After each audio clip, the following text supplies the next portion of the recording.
there's a theme throughout this whole conference, it seems, this idea of are we kind of wasting our time with well-being.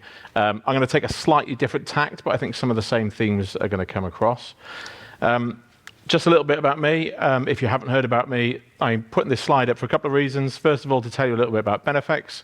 So we administer global employee benefits for 900 organizations and 2 million employees in almost 100 countries. A lot of experience in benefits, a lot of experience in well-being. We've got 10 people working in a dedicated well-being team for a well-being product as well that's used in over 100 countries. I'm Chief Innovation Officer for Benefex. I've been there for 13 years. I also run the Workplace Wellbeing Action Group, which if you're responsible for wellbeing in your organization and you'd like to join that group, I welcome you to join. It's a group of about 30 different internal wellbeing leads covering almost 1 million people globally, and we're trying to drive thought leadership and change in this market. Secondly, I'm just about to set up, I was invited by Parliament to set up the first policy liaison group for workplace wellbeing. We're aiming to get that set up for September after the summer recess in Parliament. So again, if you're responsible for wellbeing in your business, then please let me know and we'll get you involved in that policy liaison group. And the third reason why this slide is up is because I'm really insecure and I want you all to like me. So please do follow this. So Ryan mentioned the Oxford study. Interestingly, one of the studies that has been most shared in the media in recent years, a lot of people are quite happy to jump on this study to say what a waste of time workplace well-being is. All the effort you put in is making no difference at all to the people that work with you. Now, I think it's problematic. There are problems with this study, but I think what it does do is start to tell us, if so many people were willing to share this on LinkedIn, to talk about it, to write newspaper articles about it, put it in magazines, it starts to tell us that there is a bit of a grumbling, which might make us think that people are unhappy with the way that well-being is being rolled out at the moment. So despite its problems, I think it does start to tell us something about people's attitude to well-being and how maybe we're getting tired of it. And one of the questions was, what is the word well-being and what does it mean to our people? And do our people really understand what we're trying to do when we think about workplace well-being? But at the same time, something else is happening. The amount of support that's available.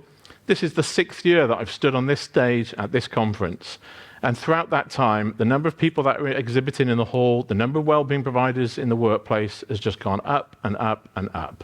But as that's happened, people's well-being has gone down and down and down. And so that tells us probably a couple of things. Either the solutions are ineffective, we're trying to solve the wrong problems, or people's problems are just so insurmountable in society that the workplace isn't going to solve them. And the reality is, I think it's a little bit of all three of those things.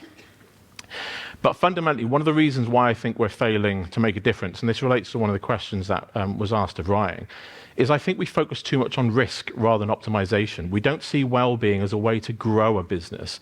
We use it to plug gaps. We've got high turnover. We've got low absence rates. These old metrics of how we measure well-being.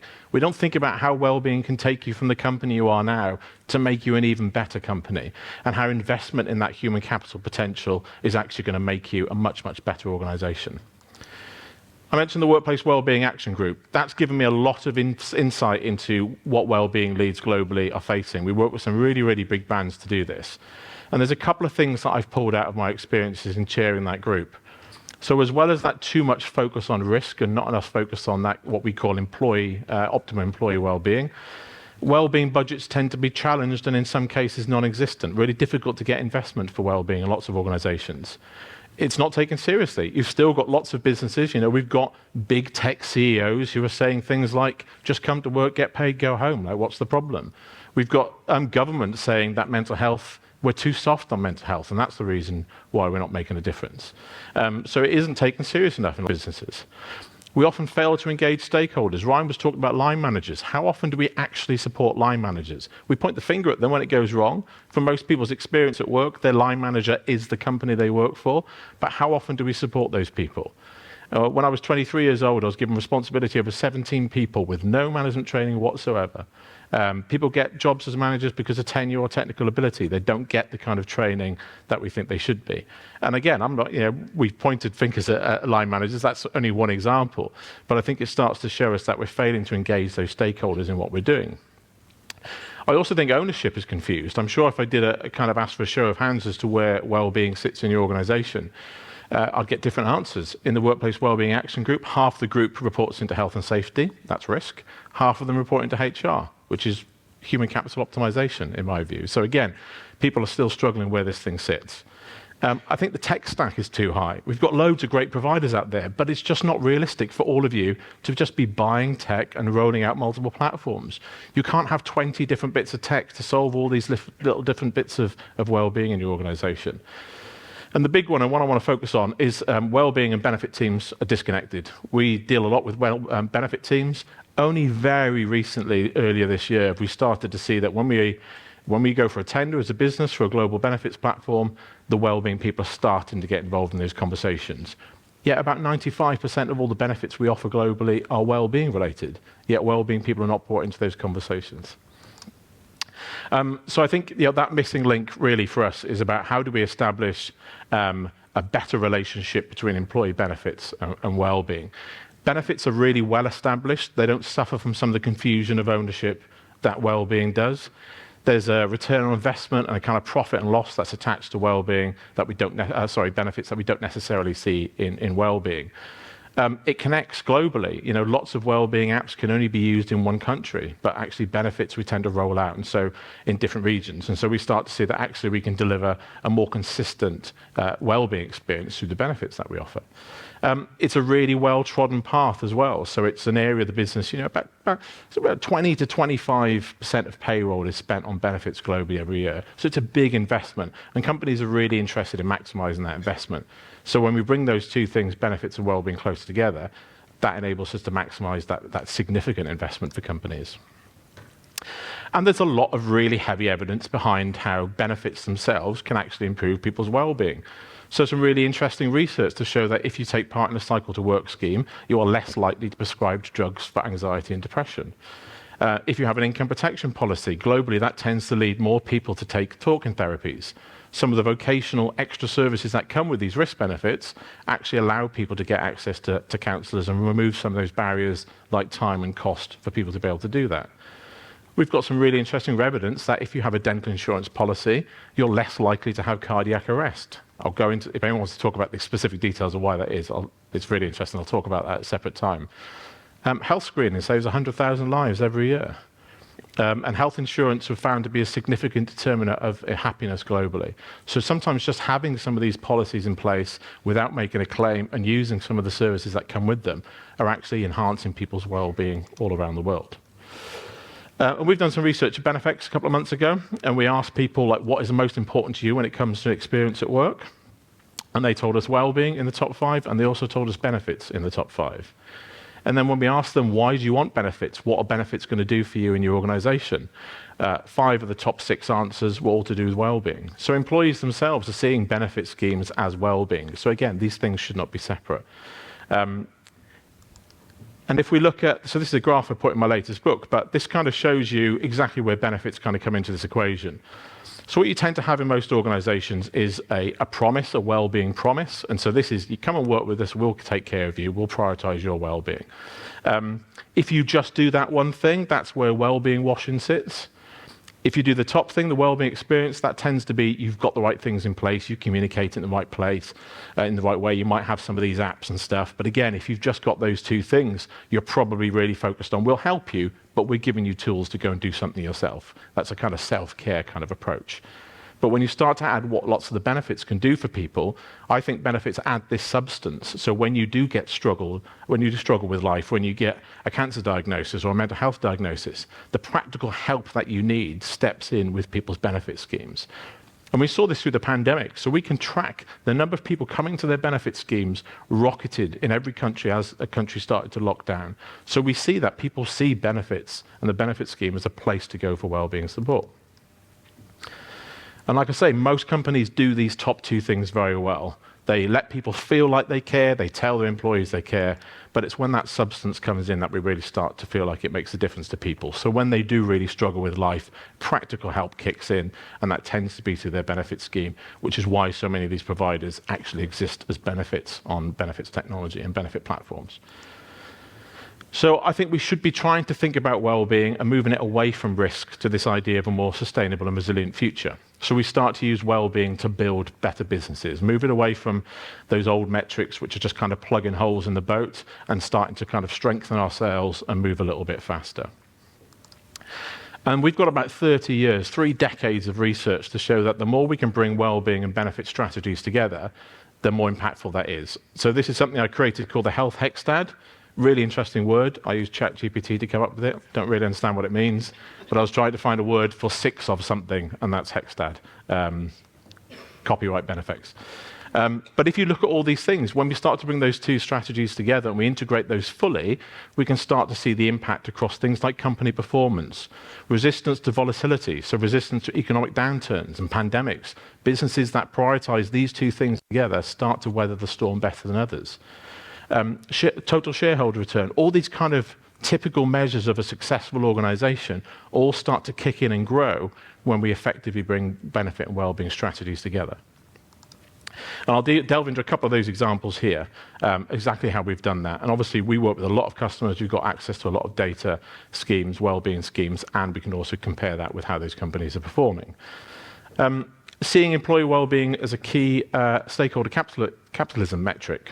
So lots of your businesses will be focused on ESG. The S of ESG, the social side of ESG, is where well-being sits.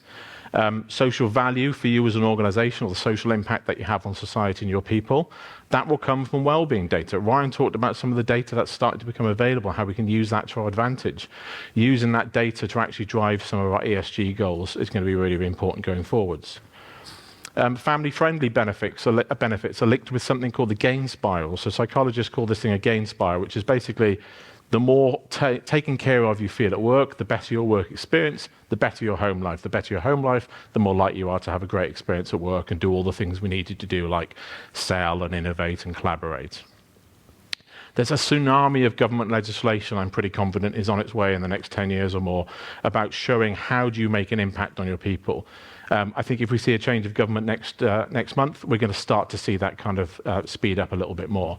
So if you look at lots of the manifestos that have been published ahead of the UK general election in July, there's a lot about workers' rights. There's a lot about kind of getting companies to report on, we take care of our people, we do the right thing by our people, maybe even having to report instances of mental health in your organisation. So a big spotlight's going to come on. So the more that we can prepare for that through these wellbeing and benefit strategy integrations, I think the better.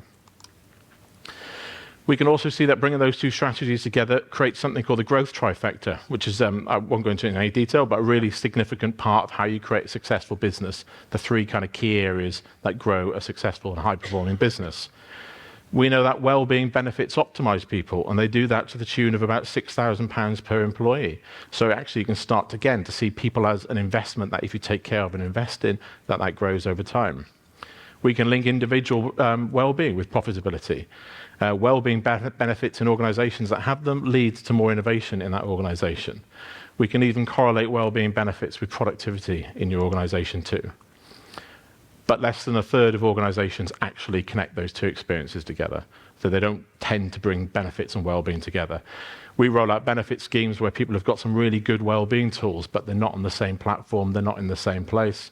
Some of the things we've already heard about today about people struggling to find what support is available, managers not knowing where to direct people. We shouldn't be having these different experiences that all connect well-being together in different places that are hard to reach. And the third one is across our customers, when we've been able to demonstrate that strategy integration, we can start to prove that that makes a more successful and high-performing organisation. So amongst our customers, we know that high-growth companies place benefits at the centre of their well-being strategy. We know that the most highly profitable companies that we work with offer more highly sought-after well-being benefits, and that thriving organisations offer more benefit choice to their people. And if we look at data from Pay Captain this year, in 2024, those organisations that say they're going to invest more in employee well-being are set to outperform their peers by 16%. If you employ more than 750 people, that goes up to 23%. So what we're starting to see is link the fact that you will outperform your peers, your competitors, by almost 25% by investing more in well-being and benefits together in one place. So how do we do that? Directing well-being for growth through benefit strategy is kind of where we're helping our customers and working with our customers to kind of achieve lots of these great things that we've seen. You might have heard of something called exponential thinking. We don't tend to apply that to benefit schemes, but when we do, we start to see some really interesting results. Benefit schemes and wellbeing schemes, they tend to get us to a point where we do better than we did last year. So benefit schemes, we get in this enrollment trap, which is we did one thing, let's slightly improve it next year, add a new benefit, maybe remove a benefit. When we think exponentially, we can't think one step ahead of ourselves. We have to start thinking 30 steps ahead of ourselves. And so that means we have to think about where we want to be in 5 years' time, not where we're going to do next year, what's going to change next year. I won't go into all of these, but when we start thinking about that differently, it means we don't think of the immediate need within an organization. We don't try and solve the biggest problem. We don't kind of give the squeaky wheel the oil. We think about what do we need to do in 5 years' time. There are customers we're working with now who are starting to do this to try and realize what kind of a company we want to be in 5 years' time and how are benefits and wellbeing going to play a part in us getting there.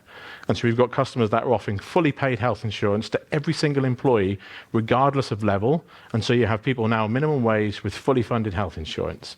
Huge, huge investment, but they've decided actually if we want to be that really sticky employer, we want to be the most competitive in our market, we're going to invest in that.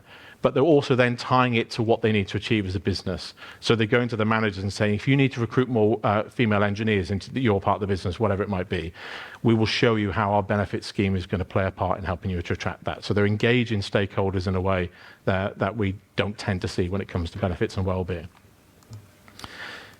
I won't go into this graph in any detail because of time, but again, I think we'll make these slides available. But when we start to think about that exponential thinking, we're thinking 10 times ahead. And if you want to Google and look into exponential thinking and start to come up with your own ideas about how you can apply that to benefits and well-being, you'll really start to think about actually, we don't think one step ahead. The exponential thinking example that people always use is if you had to walk from one side of a room to another in 30 steps, people would do that in one step at a time. But if you could double the amount of steps you take with every step, you wouldn't go to the end of the room, you'd go to the moon.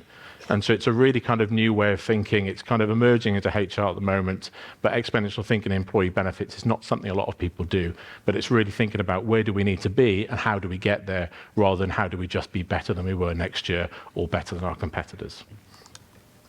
An example of how we're helping customers directing that well-being for growth. Musculoskeletal claims have obviously gone through the roof. Loads of you have probably experienced this in your own organisations. In one example of all the claimants that came through this musculoskeletal benefit that we've got, 65% were referred for physio. There's a fairly decent cost associated with that. 15% were told to self-manage, and 20% had surgeon referral, again, very expensive. And what we were able to model is actually what would happen to that trend if we introduced our wellbeing product to be able to try and reduce our benefit claims. And what we were able to find is actually if you could get 40% of people getting early intervention before musculoskeletal claim came in, you would start to see pretty significant savings. And so in this one example, £50,000 saving by bringing the wellbeing product we've got and the benefits product together and integrating those in the same place. And we're able to model exactly the same thing with mental health as well. So the early intervention that people talk about, this is a way of freeing up money to reduce costs in the benefit world, and that's interesting to businesses, right? If you could administer benefits for less than the cost of the 20 to 25% of global payroll, your business is going to be quite interested in that. But also using this kind of thinking to show people how we can get their teams back to work. We're trying to get people to think more a little bit about, less about kind of turnover and absence rates, but more about that kind of employee performance.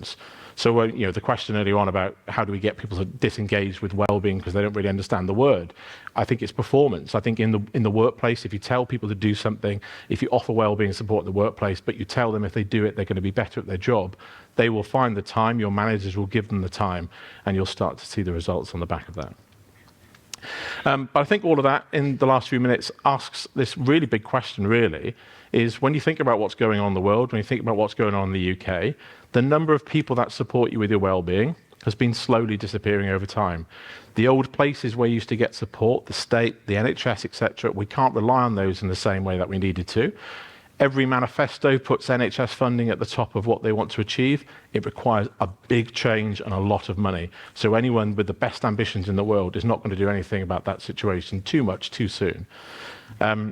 And so I wanted to kind of try something and see if I was ill and I needed help and I had to rely on the state, and we modelled this in multiple countries. The NHS has got a big challenge, but 60% of Europe struggles to get an appointment with a specialist within 30 days. So I tried to model exactly what would happen if I tried to get all these kind of common ailments sorted or to speak to somebody through a benefit scheme versus the state. So again, I won't go into some of these, but I think oversharing, I think I may have a gallstone. So I went to the GP and tried to get an appointment. It took me ages to get through on the phone, and they couldn't give me an appointment for 30 days where I live in Cardiff. But I was able to get straight through to a Babylon referral within 10 minutes, and then actually able to get a senior specialist in a private hospital close to me because of the benefit scheme that I've got. And we can see that across everything, CBT and all these other things. We can start to see that actually through the workplace, people can get access to benefits and support in a way that they can't get from those old traditional methods. And so we're really starting to get to this point where I don't think it's a case of the doctor will see you now, but your benefit scheme will see you now. We have heavy evidence that the workplace has a bigger impact on your health and well-being than your partner does or that your GP does. And I think the more we can use benefits to enhance your well-being strategy and bring benefits to the front of a well-being strategy, the more successful you'll be in all those different metrics of things that you want to achieve.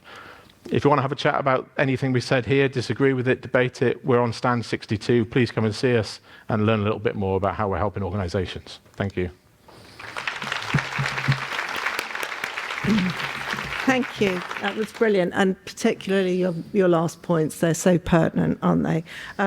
We have time for a couple of questions. I've got one that's asking, with little or no budget, what would you focus on?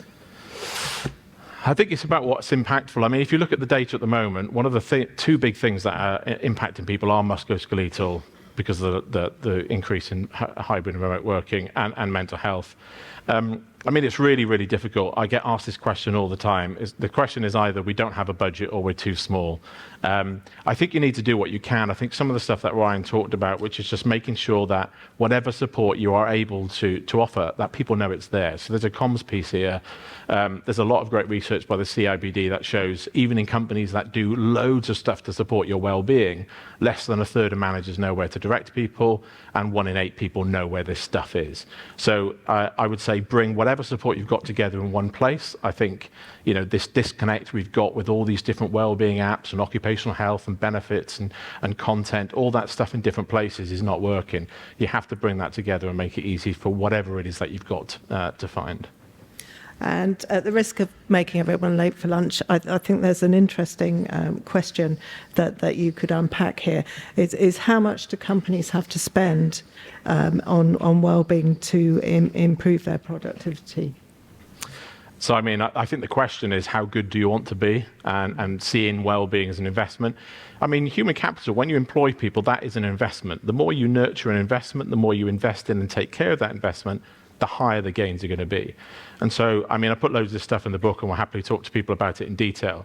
But I think the secret to all of this is if we start to see that the more we invest in this thing, the better our company gets, really all you need to start doing is thinking about what does your company want to achieve, whatever it is, whether you're public sector, private sector, whether your success for you looks like more money or acquisitions, whatever it looks like. How are you tying those things back to well-being and demonstrating that actually if we invested in this thing, we would get more people into organisation or we'll allow people to sell more. I think you just really need to define what the success looks like at your business. And lots of the customers we speak with, I read their group accounts and go to them and say, oh, so your CEO wants to achieve this, this and this next year. And they go, do it? Does he? Or does she? And then when you show them the group accounts, people don't see it. We had a group account recently that said, I want to reduce absence rates from 8% to 6%. We took that to our customer and said, we can help you get there. And they were like, we're not interested in reducing absence rates. It's fine where it is. And we're like, that's not what your CEO said. And so again, you know, in bringing those stakeholders in and working with those stakeholders to say, what do you need to achieve in the business? And how can I draw a line back to what I'm doing in benefits and well-being? I think that's how you can kind of get that productivity and performance. And it's whatever that means to you. I think you're just linking that back in a really succinct and intelligent way is what's going to get the buy-in that we think you need. That's brilliant. Thank you so much.